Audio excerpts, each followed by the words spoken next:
नमस्कार, मैं हूं शिव पांडे और आप देख रहे हैं अखंड भारत आज तक। आज हम हैं प्रयागराज के यमुना ब्रिज पर और ये जो यमुना ब्रिज है अंग्रेजों के जमाने का बना हुआ यह पुल अपने आप में एक ऐतिहासिक विरासत समेटे हुए है। 15 अगस्त 1865 से शुरू हुआ यह पुल आज भी उसी मजबूती के साथ खड़ा है और इस पुल की सबसे खास बात जो है वो ये है कि ये पुल नीचे गाड़ियों के लिए और ऊपर ट्रेनों के लिए प्रयोग किया जाता है। आप देख रहे होंगे किस तरह से ये पुल पूरी तरह से लोहे का बना हुआ है और इस पुल पर कहीं भी किसी नट या बोल्ट का प्रयोग नहीं हुआ है। अगर इस पुल की बात की जाए, ये पुल इस समय देश का सबसे व्यस्तम पुल माना जाता है, जिस पर दिन भर में लगभग 200 से ज्यादा ट्रेनें गुजरती हैं। इस पुल की लंबाई 3250 मीटर है और ये पुल दिल्ली हावड़ा राजमार्ग को जोड़ता है, दिल्ली हावड़ा रूट को जोड़ता है। दिल्ली हावड़ा रूट को जोड़ने वाला यह पुल आज भी उसी मजबूती के साथ खड़ा है जैसे ये अंग्रेजों के जमाने में हुआ करता था। अगर इस पुल की बात की जाए तो इस पुल को बनाने में 44,46,300 रुपए की कीमत उस समय आई थी। इस पुल में 14 पिलर हैं जो कि हाथी पांव पर बने हुए हैं। 17 फीट चौड़ाई और 67 फीट ऊंचाई वाला यह पिलर अपने आप में इस पुल को वहन करने वाला, इस पूरे पुल का भार संभालने वाला यह पिलर है। इस पुल की नींव 42 फीट नीचे तक रखी गई है, अर्थात 42 फीट गहराई इस पुल की नींव है।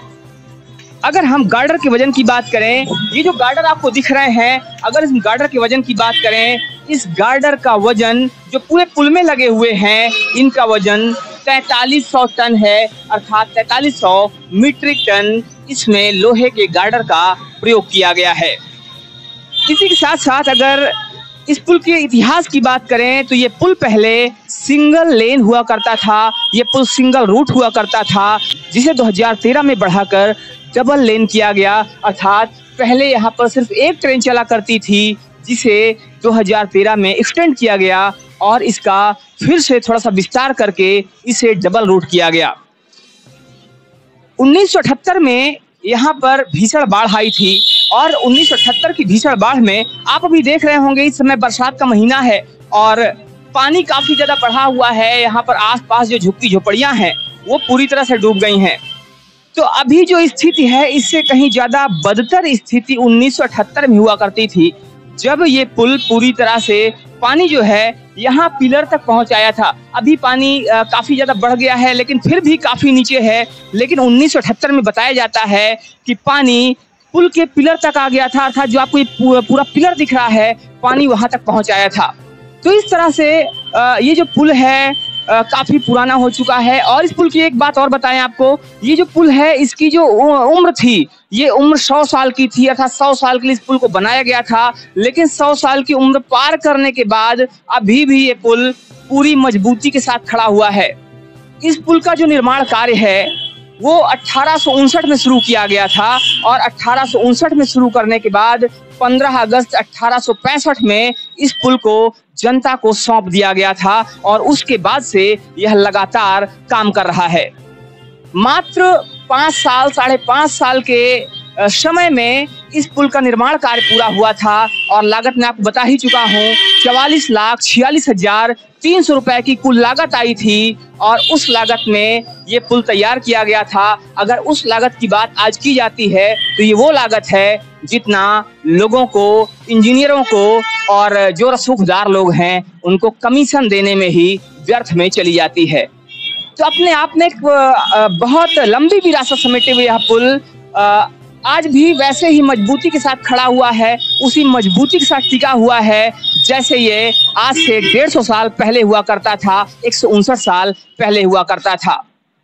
अगर आज के इस युग में, आज के इस समय में हमारे देश के इंजीनियर, हमारे देश के नेता ध्यान देंगे तो आज भी ऐसे ही पुल, ऐसी ही चीजें तैयार हो सकती हैं जो एक लंबे समय तक हमारे देश को आगे बढ़ाने में सहयोग दे सकती हैं। आप अभी देख रहे हैं यहाँ पर नीचे गाड़ियां गुजर रही हैं और ऊपर से ट्रेन गुजर रही है, मालगाड़ी गुजर रही है और पूरे दिन भर में ये जो रूट है दिल्ली हावड़ा रूट, यहाँ से लगभग 200 गाड़ियां मीन्स 200 पैसेंजर गाड़ियां और 200 माल गाड़ियां यहाँ से गुजर जाती हैं और इस तरह से सुबह से लेकर शाम तक ये पुल लगातार व्यस्तता में बना रहता है और पूरी तरह से व्यस्त रहता है।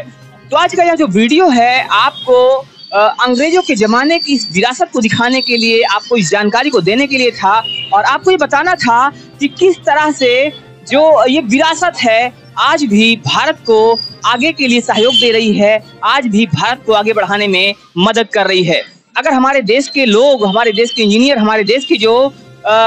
एक सही जगह पर और जिम्मेदारी वाली जगह पर बैठे हुए लोग हैं, अगर वो ध्यान दें, अगर वो थोड़ा सा कोशिश करें, अगर भ्रष्टाचार को खत्म करने की कोशिश की जाए तो हमारा देश ऐसे ही आने वाले समय में लगातार आगे बढ़ सकता है और देश को आगे बढ़ाने में हमारे ही अपने लोग सहयोग दे सकते हैं। उम्मीद करता हूं आपको जानकारी अच्छी लगी होगी और इस जानकारी से हमारे देश के लोग कुछ सहयोग करेंगे और इस जानकारी से जो हमारे देश के लोग हैं वो कुछ सीखने की कोशिश करेंगे, इस देश को आगे बढ़ाने में कुछ आगे सहयोग देने की कोशिश करेंगे। मिलता हूं फिर से, तब तक के लिए जय हिंद, जय भारत।